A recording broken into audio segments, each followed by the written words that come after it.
મહિલાઓને જીવનમાં 3 વસ્તુ જ જોઈ: સુંદર કાયા, પર્સમાં માયા અને એક જ વાર બોલાવે એમાં પતિ બોલે કે અભી આયા, બાકી બધું મોહ માયા. પેલા હું બહુ દુખી રહેતો હતો, પછી મેં સ્પોકન ઇંગ્લિશનો કોર્સ કર્યો. હવે હું સેડ રહું છું. હમણાં 2-3 જણા ઘરે આવ્યા, તે છોકરો મહેમાન સમજીને પગે લાગ્યો. પછી ખબર પડી કે એ તો વસ્તી ગણતરી વાળા છે. આજે સવારે 5 વાગે ઉઠ્યો તો, અંધારું હતું. એનો મતલબ એમ કે લોકો ખોટું બોલે છે. આમાં જાયગા ત્યાંથી હવાર ક્યાં થયું? અત્યારના સમયમાં પતિ પત્ની એકબીજાને અડી શકે છે, પણ એકબીજાના મોબાઈલને અડી શકતા નથી. પતિ અને પત્નીમાં ફરક બસ એટલો જ છે કે પતિ એક કાનેથી સાંભળી બીજા કાનેથી કાઢી નાખે છે, જ્યારે પત્ની 2 કાનેથી સાંભળી અને મોઢેથી કાઢે છે. લગ્નમાં દાળ તડકા રાખી હતી અને રસોઈ સમજો કે દાળ ભડકા. પછી તો આમ જ થાય ને. અત્યારના છોકરાઓ સ્કૂલમાં કોઈ ફંક્શન હોય ને એટલે ઉત્સાહિત હોય કે કાલે તો મજા આવશે. એટલે એક આપણે હતા કે સાહેબને પૂછતા કે સાહેબ કાલ થેલો લઈને આવવાનું કે નહીં. આપણે ત્યાં અમુક લોકોને વાહન ચલાવતી વખતે આગળ કોઈ વાહન હોય ને એનાથી સહન જ નથી થતું. પાછળથી હોર્ન ચાલુ કરી દે, ડીડીડ ડીડીડ ડીડીડ. મારા ભાઈ જરાક નિરાશ તો રાખ, નકર હેલિકોપ્ટર લઈ લે. બાજુવાળા ડોસીમાને બુલેટ ઉપર બેહાડી અને દવા લેવા લઈ ગયો હતો.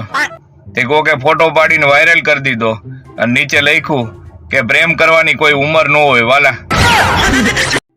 મારા મિત્રને લગ્ન પહેલા એકલતા સતાવતી હતી. લગ્ન પછી હવે એની પત્ની લતા સતાવે છે.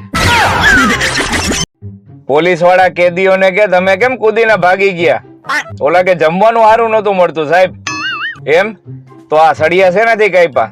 કે ભાખરીથી. મંડપનો સારામાં સારો ઉપયોગ આ ભાઈએ કર્યો છે. જાણે ઘોડિયામાં હૂતો હોય એમ હોઈ ગયો. એક સ્પેલિંગ મિસ્ટેક ને કારણે આખી જાન ગુલાબ જાંબુ ખાધા વગરની વહી ગઈ.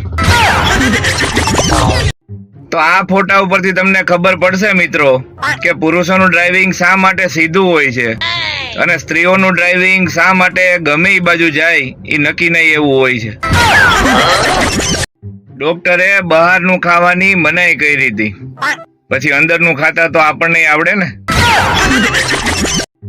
નવા ખેલાડીઓ તમે ભલે ગમે એવા સીન સપાટા કરો, પણ જો જૂના ખેલાડી મેદાનમાં આવી ગયા ને તમારું છાબડું બેહાડ દે હો. તો મિત્રો હવે ગરમી ચાલુ થઈ ગઈ છે. ડાબી બાજુના મટકા સિવાય બધાય મટકા વેચવાના છે. એર હોસ્ટેસ પ્લેનમાં એક ભાઈને કહે, સર તમે શું જમશો? ઓલો કે ચૂરમાના લાડવા, દાળ ભાત શાક રોટલી છાશ પાપડ. એર હોસ્ટેસ કે સર તમે પ્લેનમાં છો, ગુજરાતી સમાજની વાડીમાં નહીં. આ દુકાન વાળાએ બોર્ડ માર્યું હતું કે અહીંયા હોટલા ઉપર કોઈ બેસવું નહીં, તોય બધાય બેસતા. પછી એના જુગાડ કર્યો. નાનપણમાં અને ખાવાની મજા આવતી અને ઊંધા હવરું કરીને જોવાની મજા આવતી. ગુરુ ચેલા. આ છે લગ્ન પહેલાનો ફોટો, અને લગ્ન પછીનો ફોટો જોવો હોય ને તો મોબાઈલ ઊંધો કરો.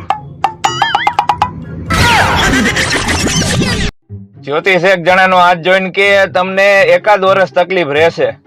બોલો કે પછી તો સારું થઈ જશે ને? કે ના ના, પછી તો તમે ટેવાઈ જશો. કુંવારા હોવાનું એક દુઃખ એ છે કે રૂમમાં બધાય મચ્છર એક જ જણાને કરડે. બોલો હું લગ્ન પછી 50% જેવું થઈ જાય.